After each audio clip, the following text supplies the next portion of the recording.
Hey everybody, welcome to Jittery-Jay Reacts. I'm Jittery-Jay, and today we're reacting to Chris Distefano, Dad Stories. This is one of the YMH highlights on the YMH Clips channel. I believe that's which one it is. Uh, but it's all your mom's house podcast. Make sure you guys subscribe to those. Uh, And if you wouldn't mind, don't forget to subscribe to my channel before you leave, if you enjoy yourself.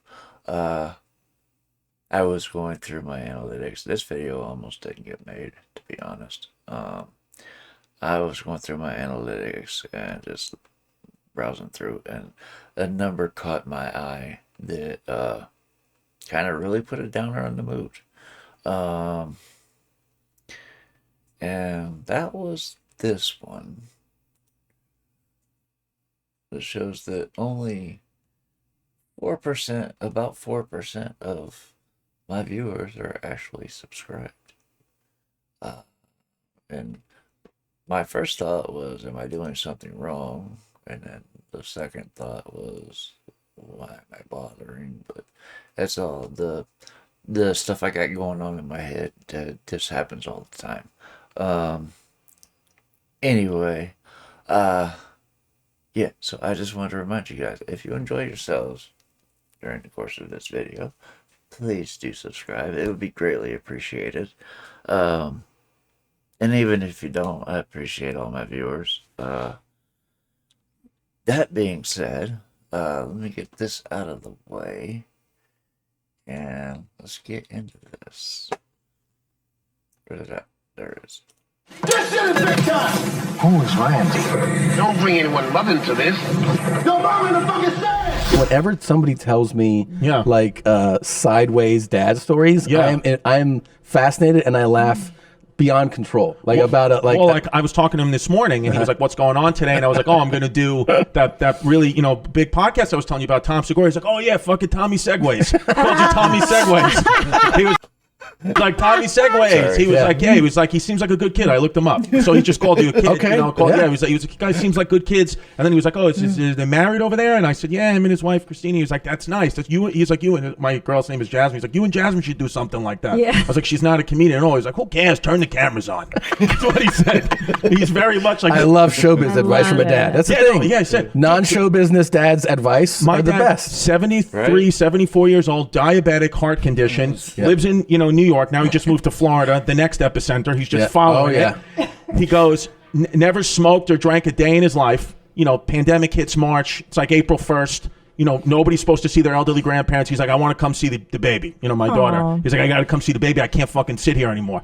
I'm like, yeah, but you got to understand, like, you can't, like, you're, old age, like you're every condition that they say is going to kill you, you have them all. He's like, don't worry about it. I'm coming. I'm going to get on the bus. I was like, Dad, let me at least, bus? I was like, let me at least come get you. He's like, I'm getting on the fucking bus. So he gets on the bus, shows up. He's got a mask on around his ear, right? I'll never forget. It was around his left ear. He just got it hanging. I'm like, did you take the bus like that? He's like, yeah, you got a mask on your person. That's what de Blasio said, the mayor. I go, but it has to be He's got a point.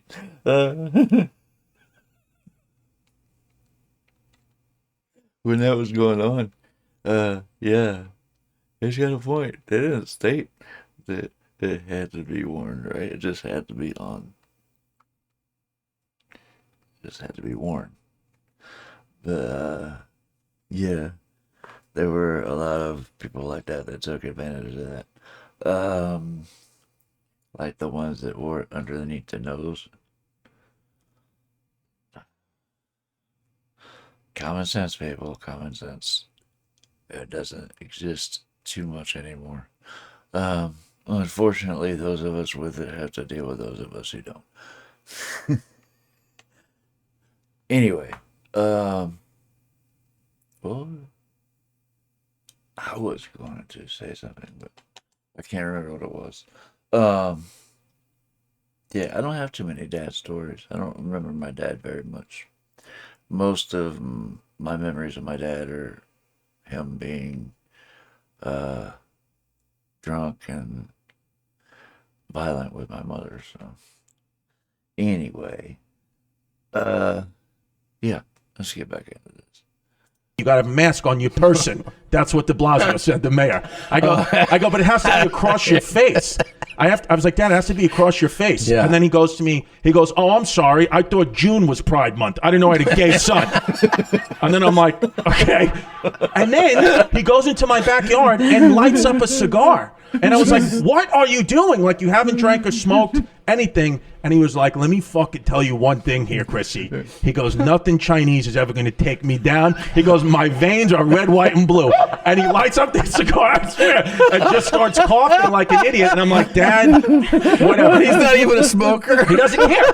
Then, he didn't even tell me then. I just called one day, July 5th. I'm like, hey, you want to hang, just had a barbecue. By then, I'm like, we just had a barbecue in my house. I was like, you want to come by? We got some leftover food. He's like, oh, I'm in Tampa, Florida. I was like, what do you mean you're in Tampa, Florida? He goes, I moved here. I was like, just drops it on you? What? He's like, yeah, me and your stepmother moved here. So I was like, that's another episode of Corona. Yeah. He was like, red, white, and blue, baby. That's what he said. He just constantly says red, white, and blue. Chinese are going to take me down. The Chinese are not going to take me down. My uncle, he wasn't my dad's brother, but it was like close uncle, like I had an Uncle Bobby Pets, who is a real guy. And he had like all these animals, and he fucking loved animals. Bobby Pets. When I was a kid, I was like, oh, it's just got like a little petting zoo, like in his backyard. They always had like the crazy shit. He had like a penguin. I never forget. It was like summer, like 1996 in Brooklyn. Guys, if penguin walked. I swear it was like July 4th weekend. How'd you get this, buddy? Well, I don't remember how he got it, but I do remember the penguin. Me and my dad going to his house, Bobby Pet's house, like the next week, and he had like an air conditioner and 2 fans on. But it was like, sweltering New York City heat. And I was like, I feel like I was like 12 at the time, like all about like science and all that. I was like, I don't think like this is mimicking like Antarctic conditions. Your frigid air, bullshit air conditioner, which was like rattling in a basement. And then he was feeding it cheese. And I was like, I swear to God, I just feel like that's not animal. No, yeah, it died. It died a week later. Oh, yeah. Oh, my God. And my dad and Bobby Pants buried the penguin off the side of the New Jersey Turnpike. A lot of times people like to make this shit up. I'm not making it up. No, you can't It's make just that up. true. Holy shit. Yeah. So that's kind of how my dad operated. My dad.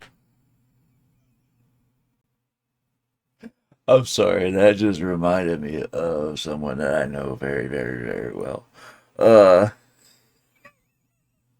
Just the way he thinks. But anyway, this is crazy. So,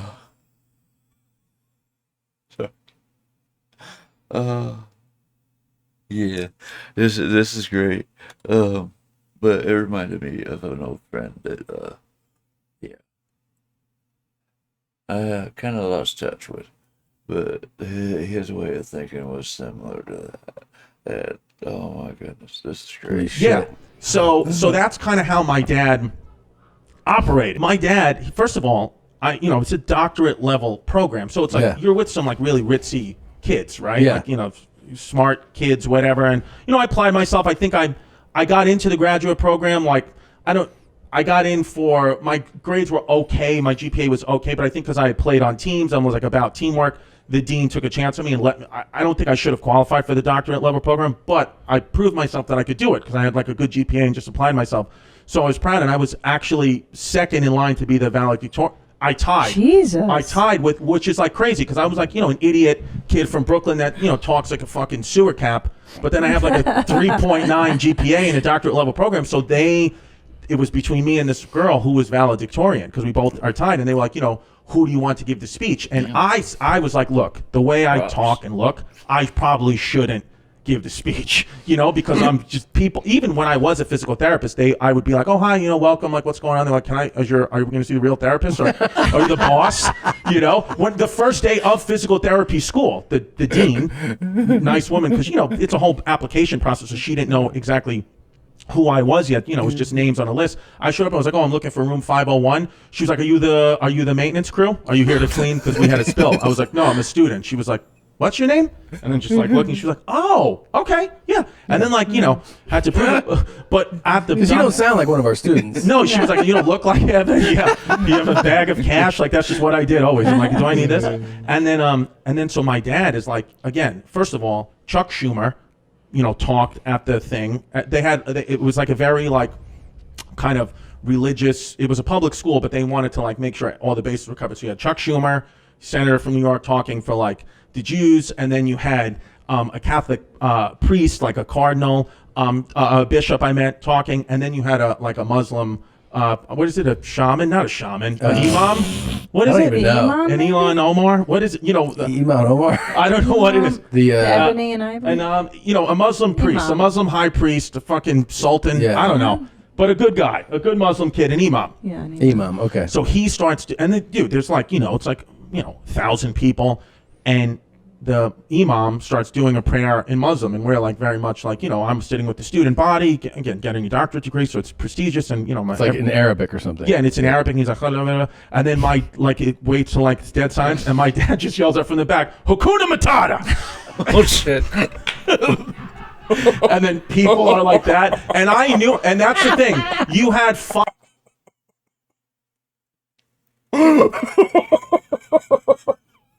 Sorry. That's something I would do.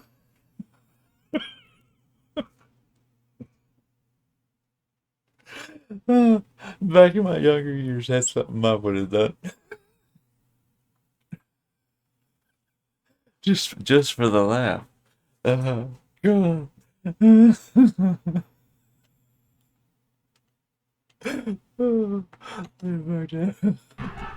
and then people are like that, and I knew, and that's the thing, you had 500 people all turn around except me. I was looking straight because I knew it was my fucking dad, and I was like, nope. I'm just gonna keep looking straight ahead. Yeah. I was at Dwight Gooden's no-hitter in 1996, and we were at the game in like the upper deck, and my dad's like knows like Dwight Gooden's pitching a no-hitter, like and I'm a little kid, I'm just happy to be at the game with my dad, and my dad's like, we're not gonna fucking watch a no-hitter from up here, we gotta go down behind home plate, and I'm like, well, we don't have tickets for that, he's like, just listen to everything I tell you to do. And it's like a swear to God, like true 100% story.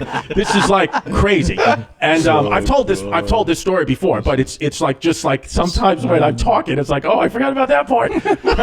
Because it's just like certain things block out, and then certain things you're like, oh, this might happen. So just to set it up, so for people, you're at a Major League Baseball game where a major event is a very rare thing is happening. Yes. You're in bad seats. Yes. And you want to get to the primo seats, and you're like, we don't have tickets, and your dad's like, follow Yes. my lead. Also, yes. Also, I forgot about this part. Also, it's 1996. I'm in 6th grade. My father, I had a humongous science project due the next day that I did not complete in time. My father comes from Staten Island to pick me up for the game. My mother's like, Tony, I don't care what's going on. Again, no cell phones yet. I don't care what's going on. You leave after the 3rd or 4th inning. He needs to be home to wake up early tomorrow morning to finish the science project. Those are the rules. I don't care. He needs to come home, and do not give him any soda. As soon as my mother shuts the door, we get to the corner, my dad takes out a fucking Mountain Dew. The worst of all sodas. Yeah. Just takes it out, gives it to me. Here you go, kid. He goes, here you go. He goes, just don't tell your mom. He goes, but I mean, she can't deprive you of everything. I mean, you're a kid. Yeah. So like, we're drinking the Mountain Dew, and I'm fucking wired. I'm like ready to go. I'm like, I love my dad. And then I told my dad, it was like maybe like 9 o'clock, and I'm like, oh, it's like the 3rd or 4th inning. He goes, well, we'll stay one more inning, like whatever. Like, we'll tell your mother's train problems. Don't worry about it. So I'm like, okay. So then it's like the 5th inning, 6th inning, 7th inning, and You're still a no-hitter. pitching the no-hitter, and my dad's like, she's going to understand. She's going to understand Dwight's pitching a no-no. I'm like, I don't think my mom knows what that is or cares. She doesn't like sports, or she hates you, and she doesn't like sports. So I feel like she's going to care, and it's going to get bad, but I'm 12 years old. I'm hanging with my dad. I'm on Mountain Dew and hot dogs and fucking having a great time with my dad. So I'm like, this is awesome.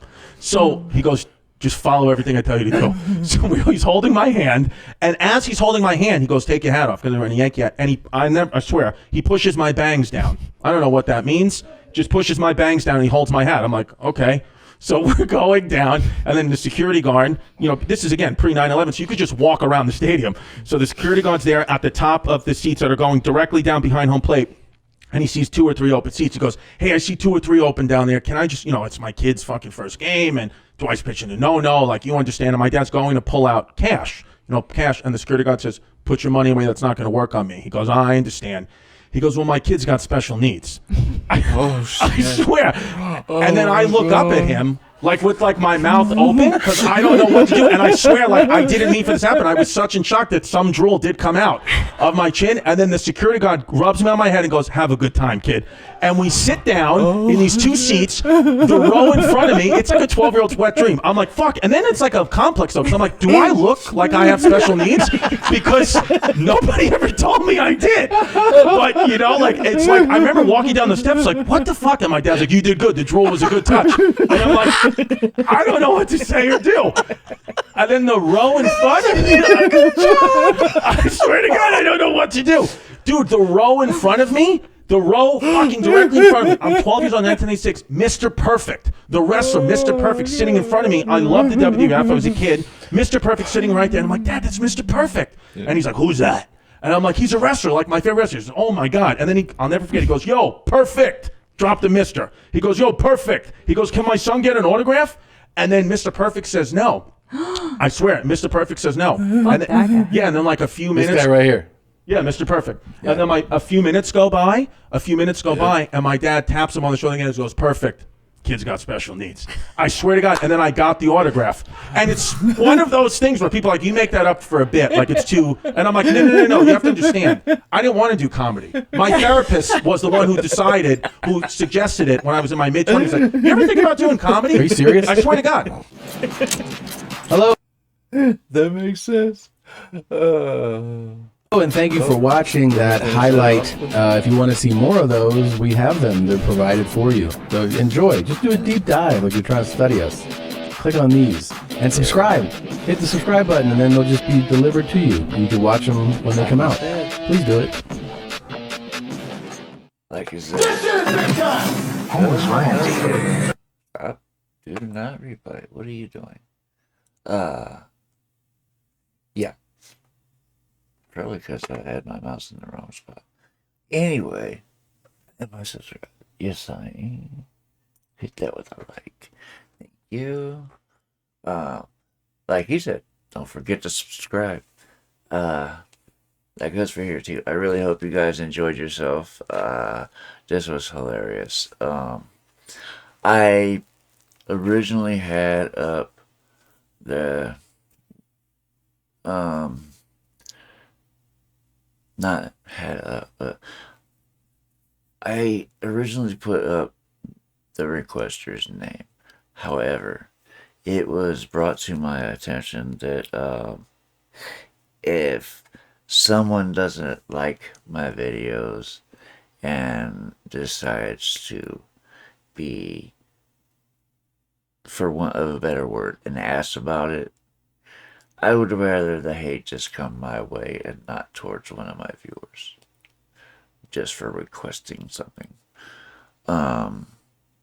That being said, I hope you guys enjoyed watching this with me, and if you did, like he said, don't forget to hit like and subscribe, and that's going to do it for this video. I hope to see you guys on the next one. Love you guys. Peace.